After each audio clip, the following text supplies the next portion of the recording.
Ha avuto un buon riscontro di pubblico lo stand che il Libero Consorzio Comunale della provincia di Agrigento ha realizzato all'interno della BIT, Borsa Internazionale del Turismo, svoltosi a Milano dal 12 al 14 febbraio scorso.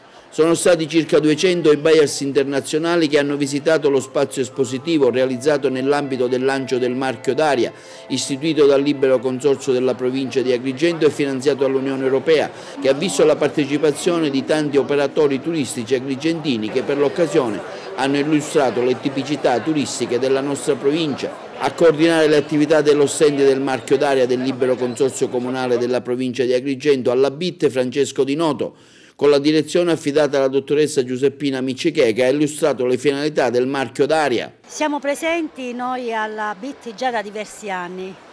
Quest'anno non potevamo mancare a questo appuntamento, appunto per presentare questo nuovo prodotto turistico che è il marchio d'aria di Agrigento, terra di storia, di natura ed enogastronomia. È un progetto finanziato dalla Comunità Europea e si tratta di un nuovo modello di promozione turistica.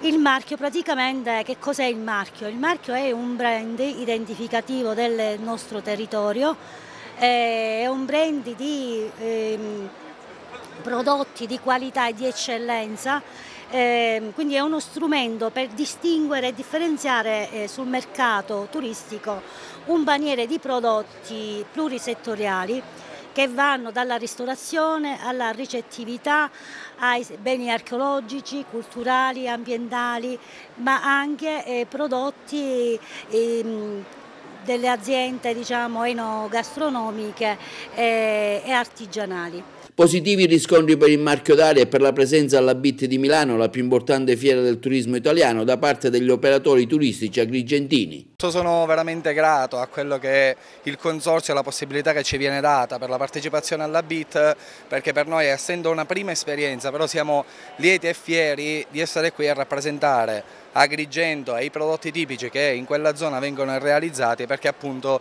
lo scopo di Io Mangio Siciliano è far conoscere le eccellenze siciliane e i prodotti che la nostra fantastica terra offre. Io rappresento Scoprimenfi, un'associazione che si occupa di promozione del territorio.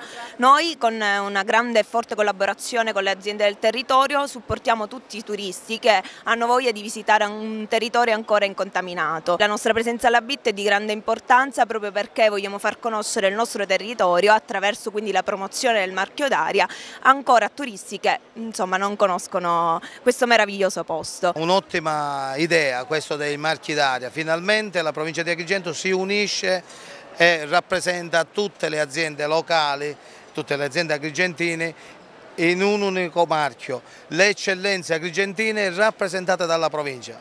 Io posso umilmente dire, visto che mi occupo di turismo, che questa è la migliore idea in assoluto che la provincia abbia potuto fare ultimamente, negli ultimi 20 anni penso. Numerosi riferimenti al territorio agrigentino fatti dall'assessore regionale al turismo Cleo Licalzi nel corso della conferenza stampa di presentazione dell'offerta turistica dell'isola sul turismo relazionale, citando anche Cianciana con l'albergo diffuso, l'eremo della Quisquina per il turismo religioso, il territorio dei Sicani per il turismo sui parchi, la Valle dei Templi per i beni culturali e il brand UNESCO. Noi intendiamo usare queste buone pratiche, come a Cianciana c'è la seconda casa con una percentuale, mi hanno detto, del 12% di inglesi che sono di inglesi o comunque di non italiani che hanno il domicilio presso la città di Cianciana. Ugualmente, per esempio, nei Nebrodi portiamo un'esperienza di albergo diffuso che ha appena ritirato 20 giorni fa il premio con il progetto più innovativo di turismo alla Fiera Internazionale di Madrid.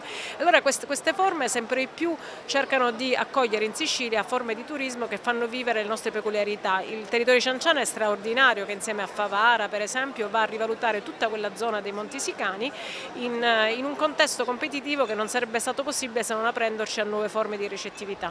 Presente all'interno della nostra area espositiva anche il Ministro dei Beni Culturali e del Turismo, Dario Franceschini. Per il turismo il Sud è la vera arma, la potenza dell'Italia, che sono troppi pochi turisti internazionali che vanno sotto Roma e invece lì la bellezza è dappertutto, in Sicilia ma è dappertutto. Un progetto Expo 2015 alle porte che servirà non solo al Sud ma anche a tutto il... Stiamo lavorando per fare esattamente, riuscire a fare in modo che i turisti che arrivano a Milano per l'Expo, poi vadano nel resto d'Italia a proseguire il loro viaggio a vedere le grandi capitali, i borghi, il mare, le isole.